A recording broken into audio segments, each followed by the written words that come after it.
Boa noite, meus queridos. Essa fala de hoje é muito leve. O nosso tema de hoje, a fé, mãe da esperança e da caridade. Já falamos temas difíceis aqui, como perdoar os inimigos, os talentos que nós escondemos. E hoje eu venho com muita alegria trazer esse tema. Quando nós falamos o arquétipo mãe, algo já se mexe dentro de nós, algo grande. Mãe é aquilo que gera, mãe é a criatividade, mãe é a maternagem, mãe é mãe. Então, quando falamos a fé como mãe da caridade e mãe da esperança, algo muito grande se mexe, se move dentro de nós. E essa trindade também vai aparecer em outros momentos, principalmente no início da Bíblia, lá na Gênesis, quando o Espírito pairava sobre as águas e Deus falou: faça-se a luz, e a luz se fez. O que acontece naquele momento? A maternagem. Quem é que gera? A mãe que gera. É a mãe que cria, é a mãe que nutre. Ou seja, o Deus masculino, que a gente conhece do Antigo Testamento, o Javé, o Deus da guerra, no momento que ele vai criar, ele busca a mãe, ou seja, a deusa, mulher, para poder gerar.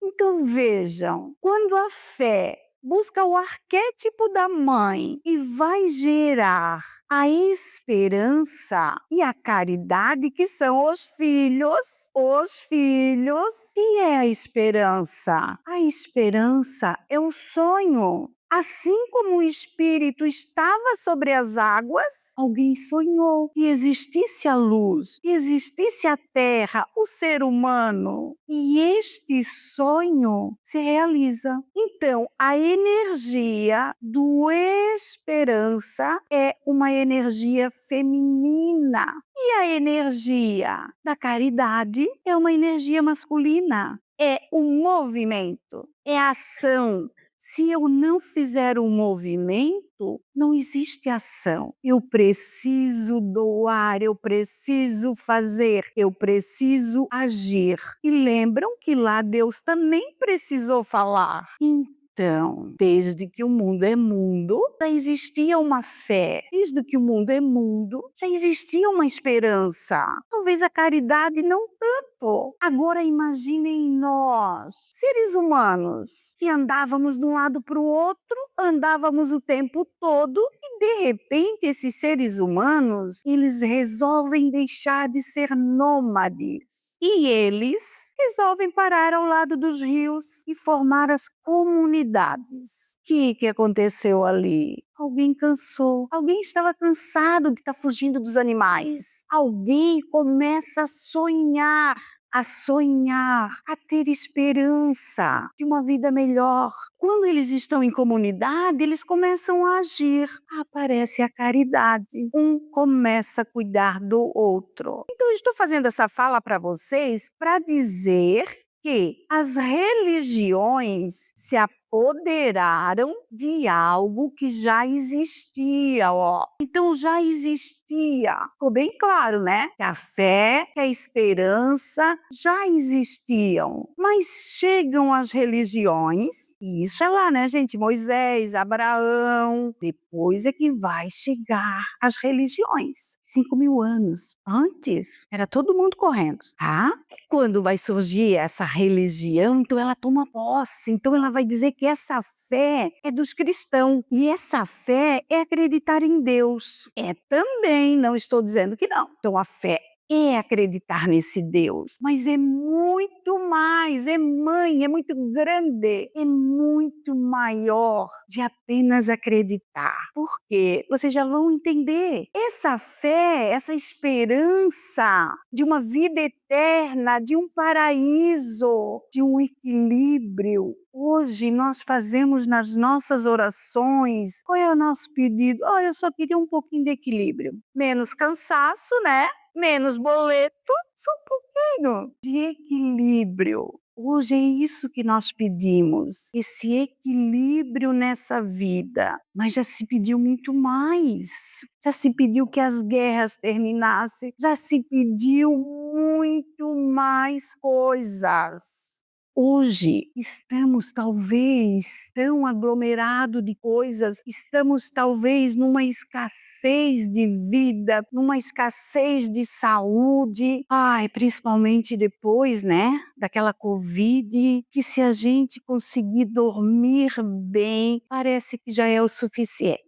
Mas precisamos ir mais. Precisamos sair dessa confiança, desse reino de Deus, dessa esperança de uma vida melhor. Precisamos nos mexer.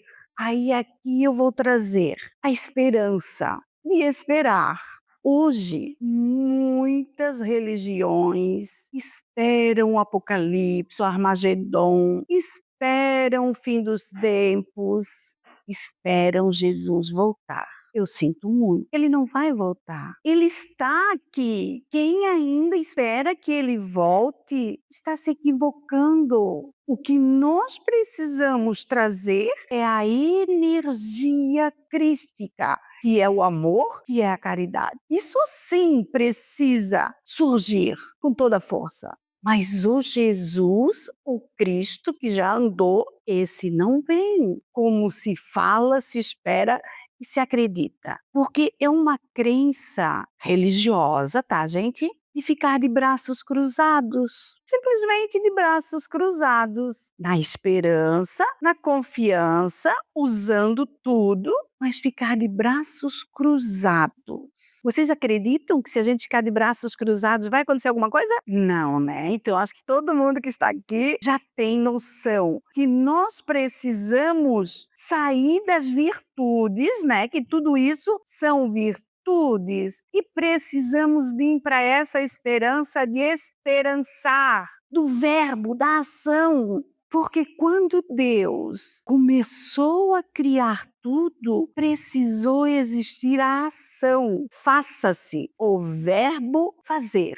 A ação. Então eu quero que vocês hoje saiam daqui com esse novo, ou talvez para muitos, apenas reafirmar esse velho conhecimento e sair de uma esperança de apenas ficar esperando, que é uma esperança das religiões, aonde eu preciso de um padre para dizer o que aquele evangelho significa. Eu preciso de um pastor para dizer o que aquela palavra bíblica significa. Então, quando eu espero e eu preciso que alguém me diga o que é, eu estou na esperança de apenas esperar.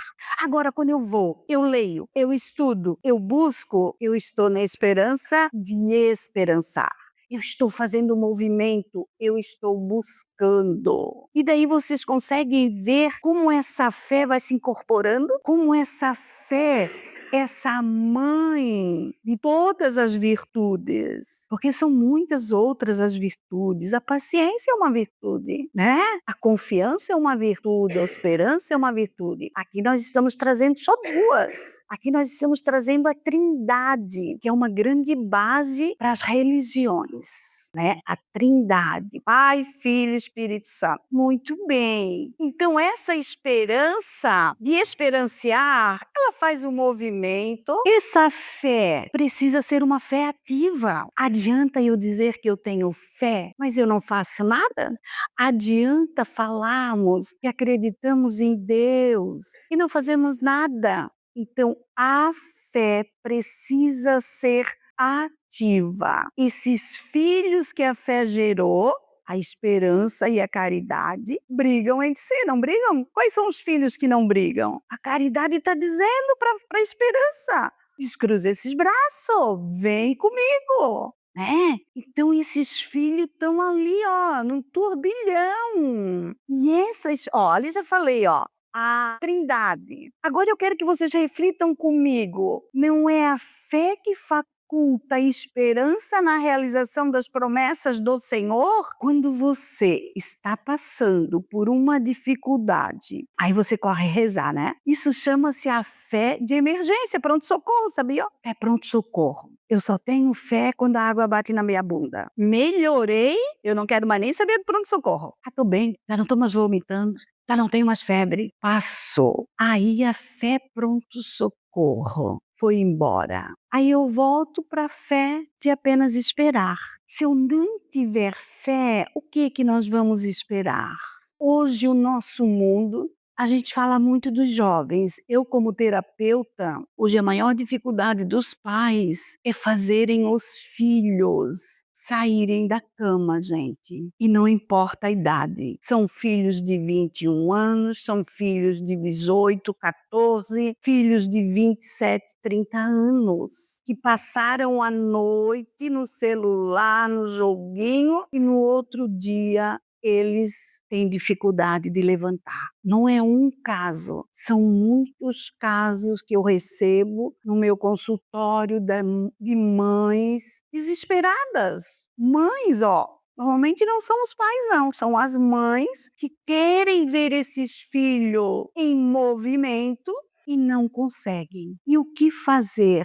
Lembram que eu falei que a esperança é um sonho? Por que esses jovens têm tanta dificuldade de levantar da cama? Porque eles não têm sonhos. Nós também era difícil a nossa realidade, mas nós queríamos estudar, queríamos trabalhar, queríamos sair da casa do pai e da mãe, porque a gente queria ir para a vida. E hoje está tão confortável, tem a internet que eles precisam, tem o ar-condicionado que eles precisam, tem a cama confortável, e eles dizem: para que eu vou levantar? Eles sonham em ter coisas, eles sonham com o carro, eles sonham com a moto, mas é um sonho de ilusão. Então eles estão na ilusão, porque todo mundo mostra o que tem e o que não tem, né, nas redes, então eles ficam na ilusão. Então hoje a falta de sonho é um grande problema para a nossa geração, assim como para as pessoas idosas, as pessoas que já estão na maturidade, as pessoas que já se aposentaram, trabalhar 30 anos na WEG, na Marisol. E agora,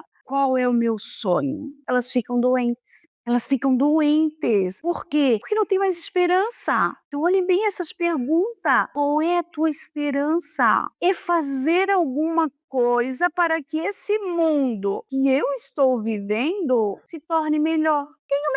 Que a violência vá embora, que as leis respeitem as meninas, as mulheres, corpo dessas crianças que não estão sendo respeitadas nesse momento. Então são tantas coisas que a gente pode fazer, desde assinar um abaixo-assinado, se impor com aquilo que é de direito, com aquilo que é importante, com aquilo que respeita, a fazer uma oração pela guerra lá no outro lado, pelas crianças naquele outro lado do mundo. Então há muita coisa quando nós estamos numa esperança de esperançar, nós podemos fazer. Por mais que a gente pense que a minha oração não vai alcançar, vai. A nossa oração tem um poder que nós não imaginamos. Muito bem. Se não tendes fé, qual será o reconhecimento do amor?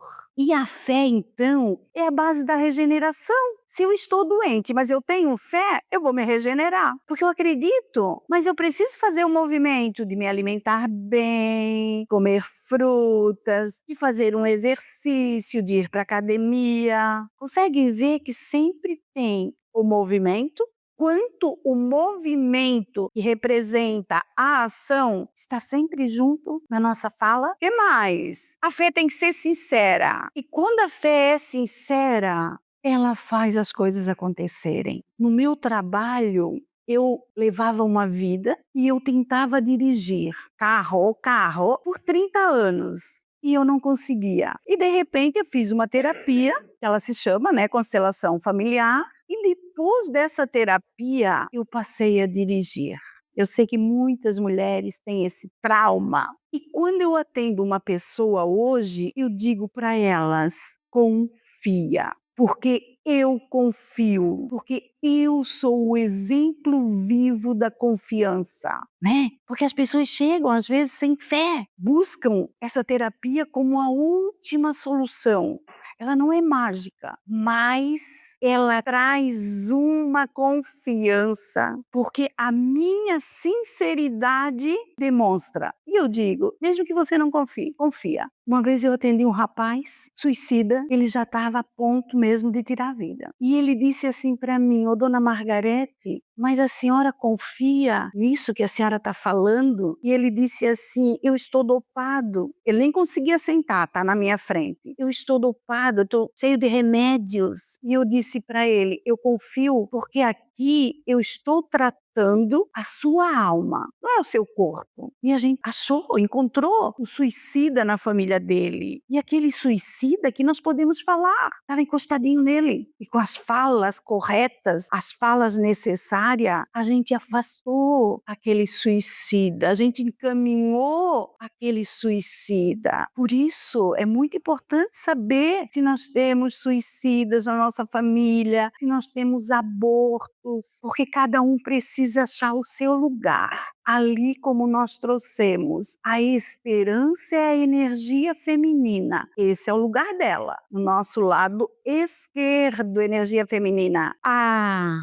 caridade é energia masculina, o lado direito. E quando nós estamos no nosso lugar de filhos, de mães, de pais, nós temos a força. Aí nós encontramos a cura. E agora eu quero terminar trazendo a palavra que está no Evangelho segundo o Espiritismo, nesse capítulo 19. Jesus manda os seus discípulos de 2 em 2 curarem as pessoas. E eles vão, fazem muitas curas, mas eles não conseguem curar um menino que diziam que tinha um demônio. Então, naquela época, tudo era demônio. E o pai diz: Jesus, o meu filho cai no fogo, o meu filho cai na água. E os seus discípulos não conseguiram curá-lo. E Jesus fica bravo, porque Jesus era bravo, tá, gente? Ele diz: ô raça de víboras,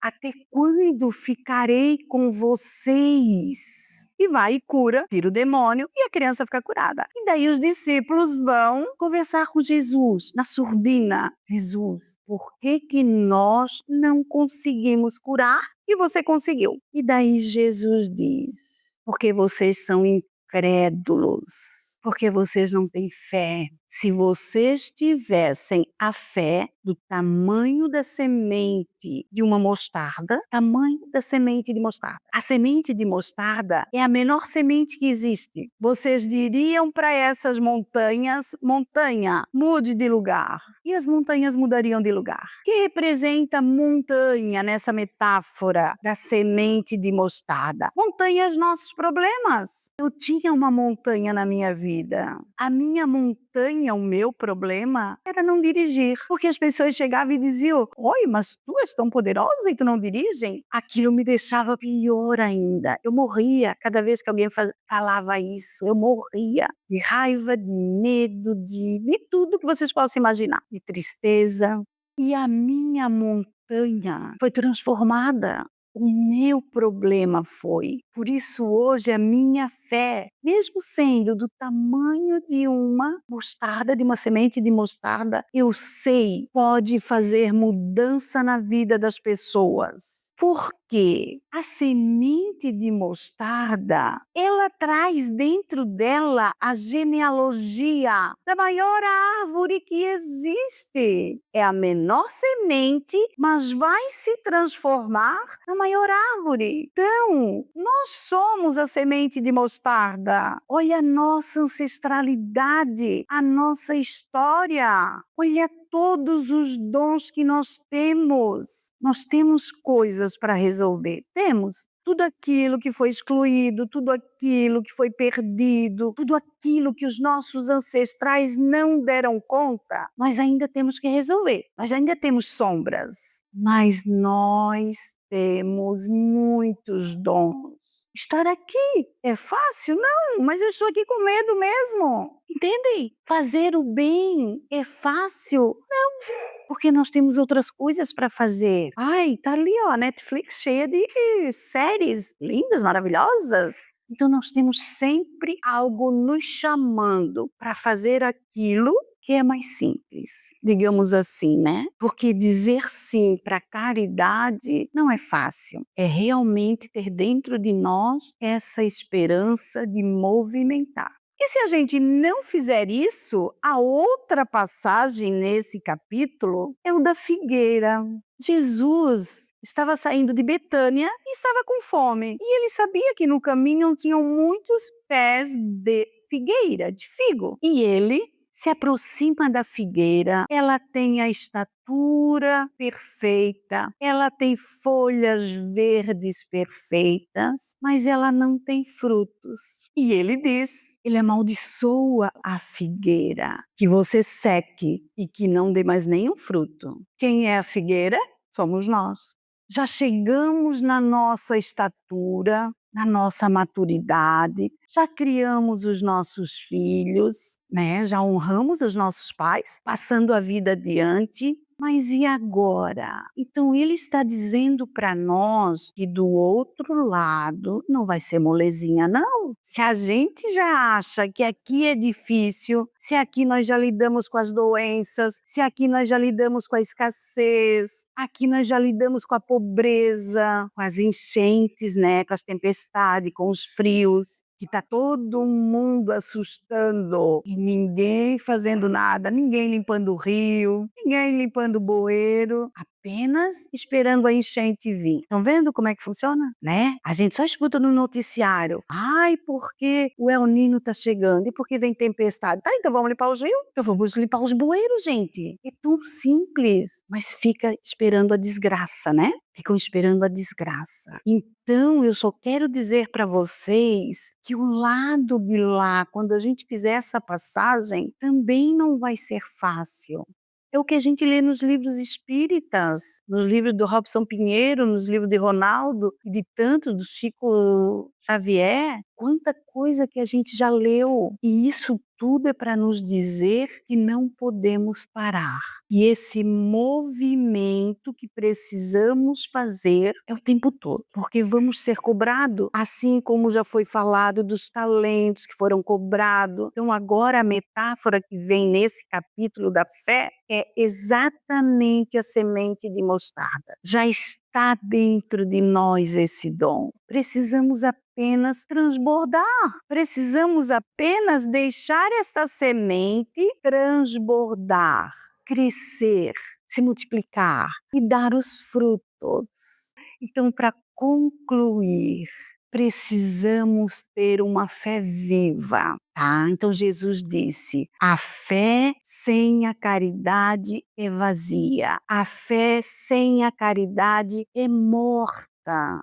Então, para a gente mostrar que esses filhos estão indo para a vida e estão crescendo lindos e maravilhosos, nós precisamos ter o sonho, a confiança e o movimento para a caridade. Por isso que eu falei que esse tema era um tema leve para falar, porque essa fé é a sementinha de mostarda que somos nós, a menor sementinha, mas nós já trazemos na nossa genealogia a maior árvore. Não é lindo isso? Saber que da menor semente podemos nos tornar a maior árvore. E não é fazendo coisas grandes, é fazendo todo dia um bom dia para o nosso vizinho. É todo dia pequenas coisas que somarão muito, certo? Eu sou muito grata pela paciência de vocês e parece que tem um grupo que vai para uma sala fazer uma terapia, né? Tem água? Não, hoje não tem água. Então, gratidão, boa terapia